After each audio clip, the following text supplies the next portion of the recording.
Hi friends, ഒരു stylus pen വാങ്ങണമെങ്കിൽ നമ്മൾ ഓൺലൈനിൽ സെർച്ച് ചെയ്ത് നോക്കുമ്പോൾ പല വിലകളാണ് അതിൽ കൊടുത്തിരിക്കുന്നത്. അതുപോലെ തന്നെ ആ ഒരു സ്റ്റൈലസ് പെൻ എല്ലാ ഡിവൈസുകളിലും എല്ലാ ടച്ച് സ്ക്രീനുകളിലും വർക്കാകണമെന്നില്ല. എന്നാൽ ഞാനിന്ന് ഈ ഒരു വീഡിയോയിൽ കാണിച്ചു തരാൻ പോകുന്നത് നമ്മുടെ വീട്ടിൽ തന്നെ നമ്മുടെ ഇയർബഡ്സ് ഉപയോഗിച്ചിട്ട് ഒരു സ്റ്റൈലസ് പെൻ എങ്ങനെ വളരെ വേഗത്തിൽ ഉണ്ടാക്കിയെടുക്കാമെന്നാണ്. അപ്പോൾ അതിനായിട്ട് നമുക്ക് ആവശ്യമായിട്ടുള്ളത് ഒരു ഇയർബഡാണ്. അതുപോലെ തന്നെ ഒരു പഴയ സ്കെച്ച് പെന്നിൻ്റെ ബോഡി നമുക്ക് ആവശ്യമുണ്ട്, അതിൻ്റെ നിബ്ബൊക്കെ കളഞ്ഞിട്ട്. അതുപോലെ തന്നെ ഒരു ചെമ്പ് കമ്പി നമുക്ക് ആവശ്യമുണ്ട്, നമ്മുടെ വയറിനകത്തു നിന്നുള്ള ചെമ്പ് കമ്പി ഞാൻ എടുത്തിട്ടുണ്ട്. അതുപോലെ കുറച്ച് വെള്ളം ആവശ്യമുണ്ട്, ഒരു സെലോ ടാപ്പ് ഞാൻ യൂസ് ചെയ്യുന്നുണ്ട്. അപ്പോൾ നമുക്ക് വർക്ക് തുടങ്ങാം. ആദ്യമായിട്ട് ആ ഒരു ഇയർബഡിൻ്റെ പകുതിയാണ് നമുക്ക് ആവശ്യപ്പെട്ടിട്ടുള്ളത്, അത് കട്ട് ചെയ്തെടുക്കുക. അതിനുശേഷം ആ ഒരു ചെമ്പ് കമ്പി എടുത്തിട്ട് ആ ഒരു ഇയർബഡിൻ്റെ പഞ്ഞി വരുന്ന ഭാഗത്ത് പഞ്ഞിയുമായിട്ട് ബന്ധിപ്പിച്ച് നല്ല ടൈറ്റായിട്ട് ചുറ്റിയെടുക്കുക.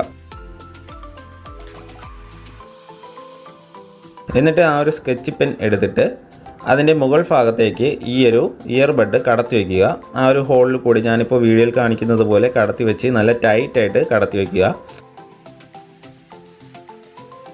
എന്നിട്ട് ആ ഒരു സ്കെച്ച് പെന്നിൻ്റെ ബോഡിയിലേക്ക് ആ ഒരു ചെമ്പ് കമ്പി ഇങ്ങനെ ചുറ്റിയെടുക്കുക. നല്ല ടൈറ്റായിട്ട് ചുറ്റിയെടുത്തിട്ട് അതിൻ്റെ അറ്റം വന്നിട്ട് ആ ഒരു സെല്ലോ ടാപ്പ് കൊണ്ട് നമ്മൾ ഒട്ടിച്ചെടുക്കുക. അപ്പോൾ അതൊന്ന് ഇളകി പോകാതിരിക്കാനായിട്ടാണ് ഇങ്ങനെ ഒട്ടിച്ചെടുക്കുന്നത്. ഇനി ആ ഒരു മുകൾ ഭാഗത്ത് വേണമെങ്കിൽ നമുക്ക് ആ ഒരു ചെമ്പ് കമ്പി പുറത്ത് നിൽക്കുന്നുണ്ടെങ്കിൽ നമുക്ക് ചെറുതായിട്ടൊന്ന് ഒട്ടിച്ചു കൊടുക്കാം. ഇനി നമുക്ക് വെള്ളം എടുത്തിട്ട് വെള്ളത്തിൽ ചെറുതായിട്ടൊന്ന് മുക്കിയെടുക്കണം. എന്നിട്ട് ചെറുതായിട്ട് കൈ വെച്ച് റബ്ബ് ചെയ്തെടുക്കുക.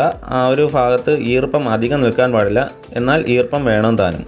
അപ്പോൾ അങ്ങനെ ചുറ്റിയെടുത്തിട്ട് ഈ ഒരു സ്റ്റൈലസ് പെന്ന് വർക്കാവണമെങ്കിൽ നമ്മുടെ ആ ഒരു കൈ ആ ഒരു ചെമ്പ് കമ്പിയിൽ ടച്ച് ചെയ്തിരിക്കണം, എങ്കിൽ മാത്രമേ വർക്കാകത്തുള്ളൂ. ഞാനിപ്പോൾ റിയൽമിയുടെ ടാബ്ലറ്റാണ് യൂസ് ചെയ്യുന്നത്. അതിനകത്ത് ഞാനിപ്പോൾ വർക്ക് ചെയ്ത് കാണിച്ചു തരാം. നിങ്ങൾക്കിവിടെ ലൈവായിട്ട് കാണാൻ സാധിക്കും. വളരെ സ്മൂത്തായിട്ട് തന്നെ ഈ ഒരു സ്റ്റൈലസ് പെൻ, നമ്മൾ ഉണ്ടാക്കിയ ഈ ഒരു സ്റ്റൈലസ് പെൻ വർക്കാവുന്നുണ്ട്. അതുപോലെ തന്നെ ഈ ഒരു സ്റ്റൈലസ് പെൻ 1 രൂപ പോലും ചിലവില്ലാതെയാണ് നമ്മൾ ഉണ്ടാക്കിയെടുത്തിട്ടുള്ളത്. ഈ ഒരു സ്റ്റൈലസ് പെന്നിൻ്റെ പ്രത്യേകത എന്ന് പറയുന്നത് നമ്മൾ ഓൺലൈനിൽ അല്ലെങ്കിൽ കടയിൽ നിന്ന് വാങ്ങുന്ന സ്റ്റൈലസ് പെന്ന് പോലെ ഏതെങ്കിലും ഒരു ഡിവൈസിൽ വർക്കാവുന്നതല്ല. ടച്ച് സ്ക്രീൻ ടച്ച് വർക്കാവുന്ന ഏതൊരു സ്ക്രീനിലും ഇത് വർക്കാവുന്നതാണ്. നമ്മുടെ മൊബൈൽ ഫോൺ ആയാലും അതുപോലെ തന്നെ ടാബ്ലറ്റ് ആയാലും ടച്ച് വർക്കാവുന്ന ഏതൊരു ഡിവൈസിലും ഈ ഒരു സ്റ്റൈലസ് പെൻ, നമ്മൾ ഉണ്ടാക്കിയ സ്റ്റൈലസ് പെൻ വർക്കാവുന്നതാണ്. അപ്പോൾ ഈ ഒരു സ്റ്റൈലസ് പെന്നിൽ ഞാൻ പറഞ്ഞു തന്ന ആ ഒരു മെത്തേഡ് തന്നെ യൂസ് ചെയ്യുക. വെള്ളം നമുക്ക് വളരെ അത്യാവശ്യമുള്ള ഒരു കാര്യമാണ്. കുറേ സമയം യൂസ് ചെയ്യുമ്പോൾ വെള്ളത്തിൻ്റെ അംശം അതിൽ നിന്ന് കുറഞ്ഞു വരും, അപ്പോൾ സ്മൂത്ത്നെസ് കുറഞ്ഞു വരും. അപ്പോൾ നമ്മൾ വീണ്ടും ജസ്റ്റ് ഒന്ന് ഞാൻ ആദ്യം കാണിച്ചതുപോലെ വെള്ളത്തിൽ മുക്കി റബ്ബ് ചെയ്തെടുക്കുക.